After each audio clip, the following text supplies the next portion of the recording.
सर्वप्रथम सर्वांना श्री स्वामी समर्थ. स्वामी महाराजांच्या कृपेने तुमच्या सर्व चांगल्या इच्छा पूर्ण होत ही स्वामींचरणी प्रार्थना करते आणि आजच्या व्हिडिओला सुरुवात करते. तर 20 ऑक्टोबर 2024ला रविवार रोजी संकष्ट चतुर्थी आलेली आहे. आश्विन महिन्यातील संकष्ट चतुर्थी यालाच करक चतुर्थी, काही ठिकाणी करवा चौथ हे पूजन सुद्धा केलं जातं. तर अखंड सुख सौभाग्य मिळावं असं प्रत्येक महिलेला वाटतं. तर या दिवशी काही खास उपाय महिलांनो मी तुम्हाला सांगणार आहे. नक्की करा. घरात सुद्धा सुख शांती येईल आणि पतीवर जे संकट असतील ते सुद्धा टळून जातील. पतिदेवांसाठी तर उपाय सांगतच आहे, घरासाठी मुलांसाठी सुद्धा छान छान उपाय सांगत आहे. म्हणून व्हिडिओ शेवटपर्यंत बघा, स्किप करू नका. चॅनलवर नवीन असाल कृपया चॅनलला नक्की सबस्क्राईब करा. कमेंटमध्ये ओम गणपती लिहायला विसरू नका. तर 20 ऑक्टोबर 2024ला संकष्ट चतुर्थी आलेली आहे आणि या दिवसाचा म्हणजे संकष्ट चतुर्थीचा चंद्रोदय रात्री 8:35 होणार आहे. तर या दिवशी तुम्ही उपवास करत असाल, दर महिन्याला संकष्ट चतुर्थीचे जे व्यक्ती उपवास करतात तर उपवास आपल्याला रात्री 8:45 वाजता म्हणजे 8:35 गणपती बाप्पाचे पूजा आरती, उपवास तापास सोडताना आधी देवाला नैवेद्य वगैरे दाखवून मग तुम्हाला उपवास सोडायचा आहे. 8:35 नंतर उपवास सोडायचा आहे. या दिवशी चंद्राला नक्की औक्षण करायचं आहे. रात्री 8:35 बाप्पाची आरती करायची. थोडंसं पाणी घ्या एखाद्या तांब्यात आणि त्यात थोडंसं 1-2 चमचे दूध टाका आणि चंद्राला आपल्याला अर्घ द्यायचा आहे. नक्की अर्घ द्या. जीवनात काही तुमचं ग्रहमान चांगले नसतील, ग्रह मजबूत नसतील, चंद्र मजबूत नसेल, यामुळे सुद्धा बरेचसे असे संकट जीवनात निर्माण होतात आणि यामुळे आर्थिक समस्या निर्माण होतात. आपल्याला आरोग्यदायी म्हणजे आरोग्य चांगलं राहत नाही. अशा जर समस्या तुम्हाला असतील तर या दिवशी संकष्ट चतुर्थीला नक्की प्रत्येकाने 8:35 अर्घ द्यायचा आहे. चंद्राला हळदी कुंकू अर्पण करा. कोजागिरी पौर्णिमेला जर अर्घ देणं राहून गेलेलं असेल तर नक्कीच संकष्ट चतुर्थीला अर्घ द्यायचा आहे. काही तुमच्याकडून चुका झालेल्या असतील, नक्कीच तुम्हाला क्षमा मिळणार आहे गणपती बाप्पाकडून. म्हणून आपल्याला चंद्राला अर्घ द्यायचा आहे. हळदी कुंकू व्हायचं, चंद्राला नमस्कार करायचं. एखादं पांढरं फूल असेल तर चंद्राला नक्की अर्पण करायचं आहे. अशी साधी सोपी पूजा आपल्याला चंद्राची नक्की करायची आहे.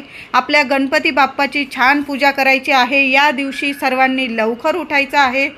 आंघोळीच्या पाण्यात तुम्हाला थोडीशी हळद टाकायची आहे आणि मग आंघोळ करायची आहे. खूप त्रासात असाल तर थोड्याशा दुर्वा टाकून तुम्ही आंघोळीच्या पाण्यात थोड्याशा दुर्वा टाकल्या तरीही चालेल आणि मग त्या पाण्याने आंघोळ करा. नावाला सुद्धा नकारात्मकता उरणार नाही आणि जी काही इडापिडा असेल ती गणपती बाप्पाच्या कृपेने नक्कीच टळून जाईल.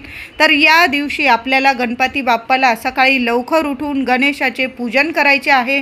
पंचामृताने किंवा गाईच्या कच्च्या दुधाने आपल्याला गणपती बाप्पाला आपल्या गणेशाच्या मूर्तीवर अभिषेक घालून हळदी कुंकू पाण्यात टाकून त्या पाण्याने सुद्धा तुम्ही मूर्तीवर अभिषेक करू शकता.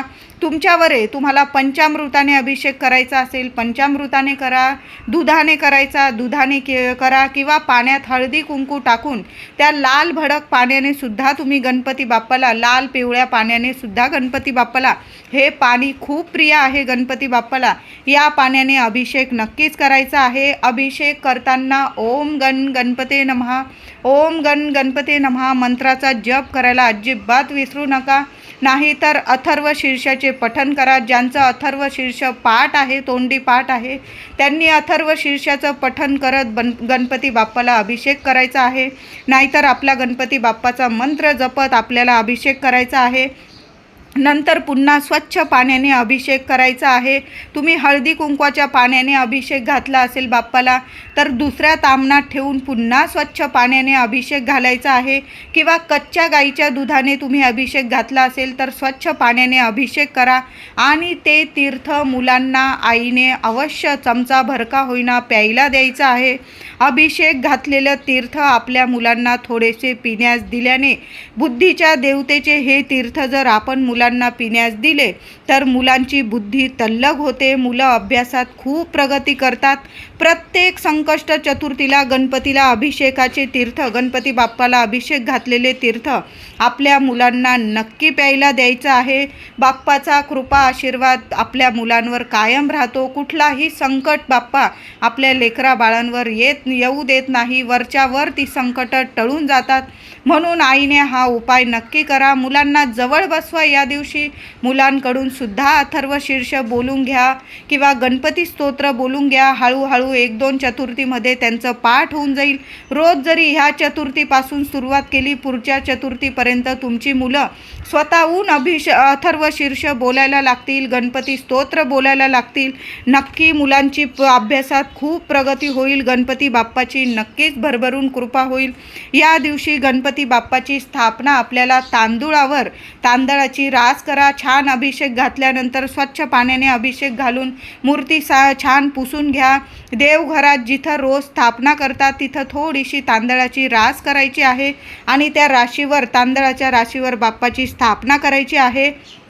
11 किंवा 21 कापसाचे वस्त्र, मण्यांचे वस्त्र बाप्पाला अर्पण करा. हळदी कुंकू, महिलांनो हळदी कुंकू लावलेलं 11 किंवा 21 कापसाचं वस्त्र अवश्य बाप्पाला अर्पण करायचं आहे. या दिवशी करवा चौथ हे पूजनसुद्धा बऱ्याच महिला हे पूजन करतात.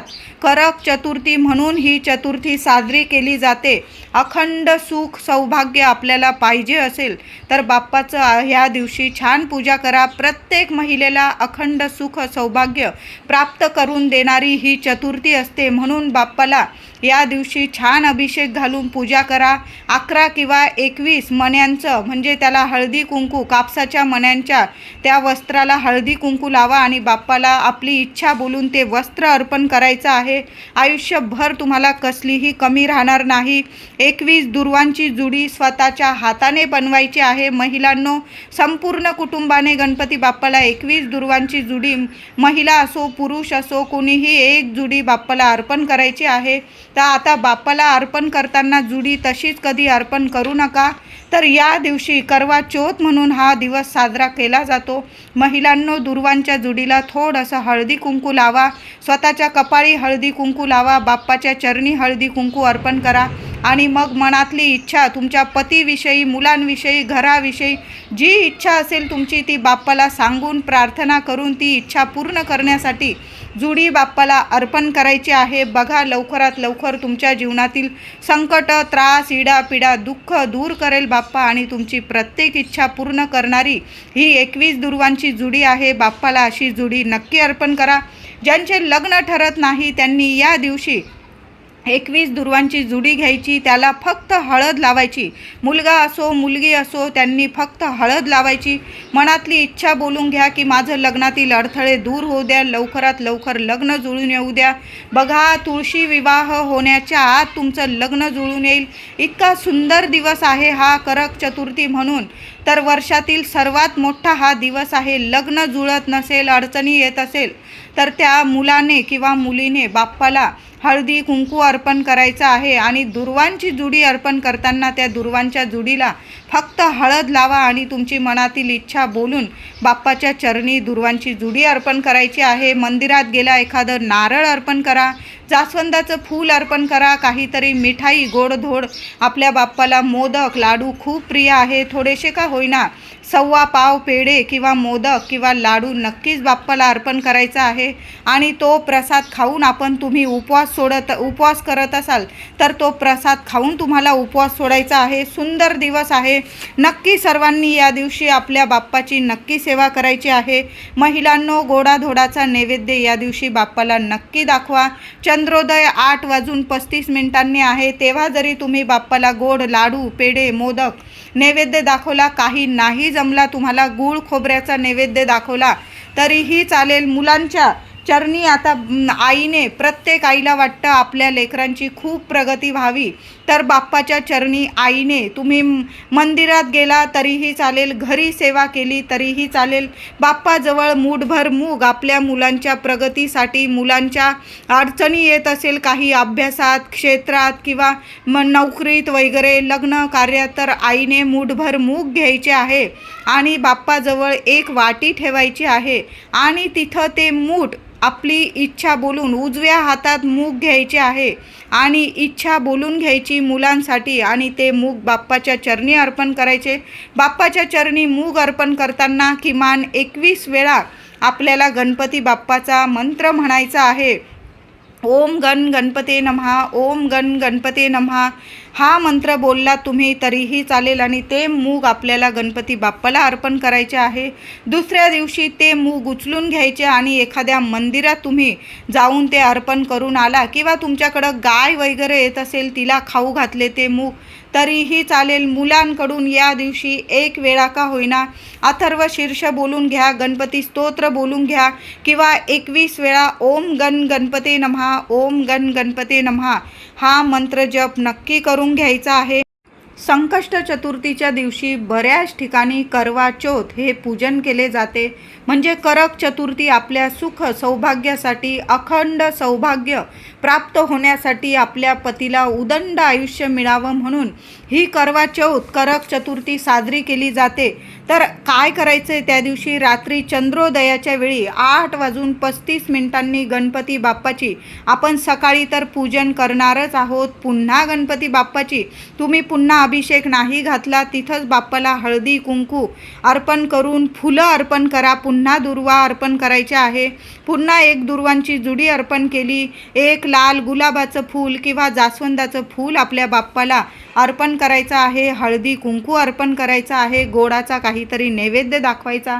तुपाचा दिवा लावून आरती करायची आहे. कापूर जाळायचा आहे तुम्हाला गणपती बाप्पासमोर आणि बाप्पाला आपल्याला हळदी कुंकू व्हायचं आहे आणि आपल्या कुलदेवीला सुद्धा हळदी कुंकू व्हायचं आहे. अखंड सौभाग्य लाभावे म्हणून प्रार्थना करायची आहे. पतीची आयुष्यात भरपूर प्रगती होऊन सुख शांती समाधान लाभावे, घरात सुख समृद्धी यावी आणि आपलं घर गोकुळ व्हावं म्हणून प्रत्येक महिलेने आपल्या गणपती बाप्पासोबत आपल्या कुलदेवीला सुद्धा प्रार्थना करायची आहे.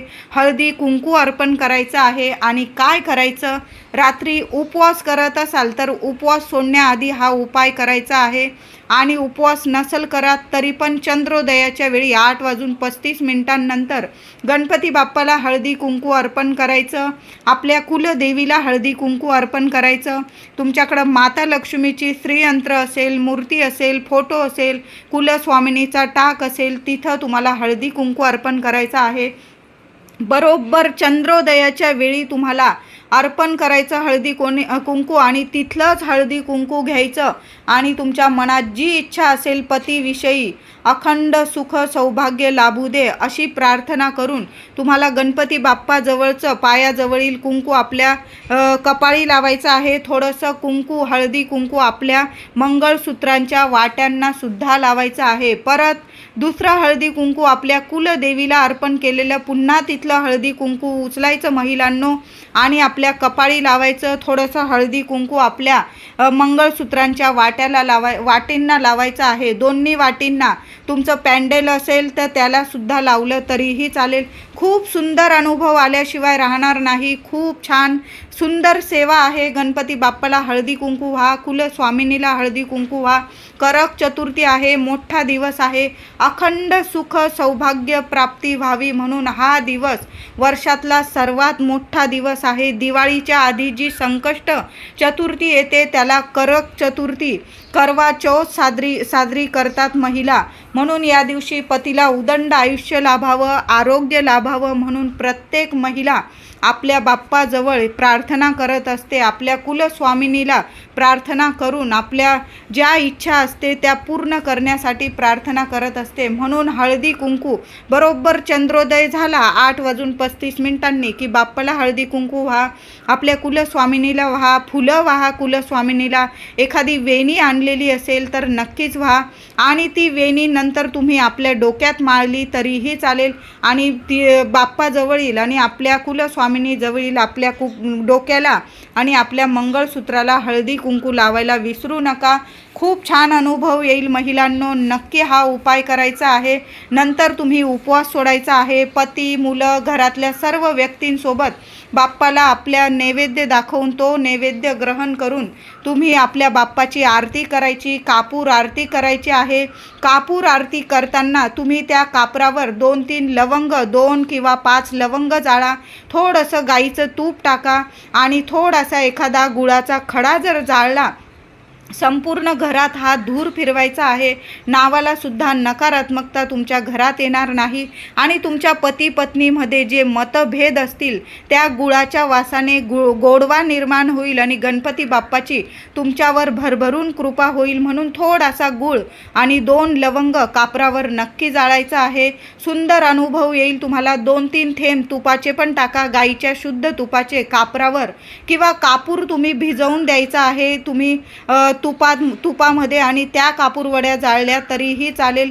घरात नावाला सुद्धा नकारात्मकता उरणार नाही. घरात सुख, शांती, समाधान, आनंद, आरोग्य, ऐश्वर नक्कीच नांदणार आहे. हे उपाय नक्की करा महिलांनो. आणि आपल्या हळदी कुंकू आपल्या मंगळसूत्रांच्या वाट्यांना लावायला विसरू नका. गणपती बाप्पा जवळील आणि आपल्या कुलस्वामिनी जवळील संकष्ट चतुर्थीला चंद्राकडे बघून आपल्याला एक मंत्र बोलायचा आहे. महिला असो, पुरुष असो, विद्यार्थी असो, लहान असो, मोठं असो, सर्वांनी हा 2 शब्दांचा मंत्र जरूर बोलायचा आहे. तर चंद्रोदय 20 ऑक्टोबर संकष्ट चतुर्थीला रात्री 8:35 चंद्रोदय होणार आहे. रात्री 8:35 गणपती बाप्पाचं दर्शन घ्या. फुलं वाहा, दुर्वा वाहा आणि चंद्राकडं बघून आपल्याला गायत्री मंत्राचं पठण 11 वेळा करायचं आहे. बरोबर 11 वेळा तुम्हाला गायत्री मंत्र बोलायचा आहे. सर्वांनाच गायत्री मंत्र माहीत आहे. ओम भूर्भुवस्वः तस्य वितुर्वरेण्यं भर्गो देवस्य धीमहि धियो यो नः प्रचोदयात्. हा गायत्री मंत्र अगदी लहानांपासून मोठ्यांना सुद्धा येत असतो. हा गायत्री मंत्र चंद्राकडं बघून, चंद्रोदयाच्या वेळी चंद्राकडं बघून, चांदो मामाकडं बघून आपली इच्छा बोलून 11 वेळा हा मंत्र बोलायचा आहे. आणि गणपती बाप्पाचं नाव घेऊन उपवास असेल उपवास सोडून घ्या आणि कुणाशीही जास्त काही न बोलता आपण शांत झोपी गेलात तरीही चालेल. लगेच दुसऱ्या दिवशी तुमची प्रत्येक इच्छा, मनोकामना तुम्हाला पूर्ण झालेली दिसेल. इतका सुंदर अनुभव येईल तुम्हाला. प्रत्येक इच्छा पूर्ण करणारा हा मंत्र आहे. गायत्री मंत्र चंद्राकडं बघून जर आपण बोललो तर आपली प्रत्येक इच्छा, मनोकामना पूर्ण होते. आणि बऱ्याच महिला या दिवशी करवा चौथ हे व्रतसुद्धा करत असतात. महिलांनी तर हा उपाय नक्की करा. चंद्राकडं बघून 11 वेळा गायत्री मंत्राचं पठण अवश्य करायचं आहे. हातपाय धुवून घ्या स्वच्छ. गणपती बाप्पाचं पूजन करा आणि बाहेर जाऊन चंद्राकडं बघून हा मंत्र जरूर पठण करा, बोला. बघा रिझल्ट लगेच दिसून येईल. 24 तासाच्या आत तुमची प्रत्येक इच्छा पूर्ण होईल महिलांनो. महिला असो, पुरुष असो, लहान असो, मोठं असो, प्रत्येकाने हा उपाय करायचा आहे. ही सेवा आहे माता लक्ष्मीची आणि चंद्राची आणि गणपती बाप्पाची. या दिवशी ही सेवा आपल्याकडून झालीच पाहिजे. कोजागिरीला राहून गेलेली सेवा या दिवशी नक्की पूर्ण करायची आहे. व्हिडिओ आवडला असेल लाईक करा, शेअर करा, चॅनलला कृपया सबस्क्राईब करा. धन्यवाद.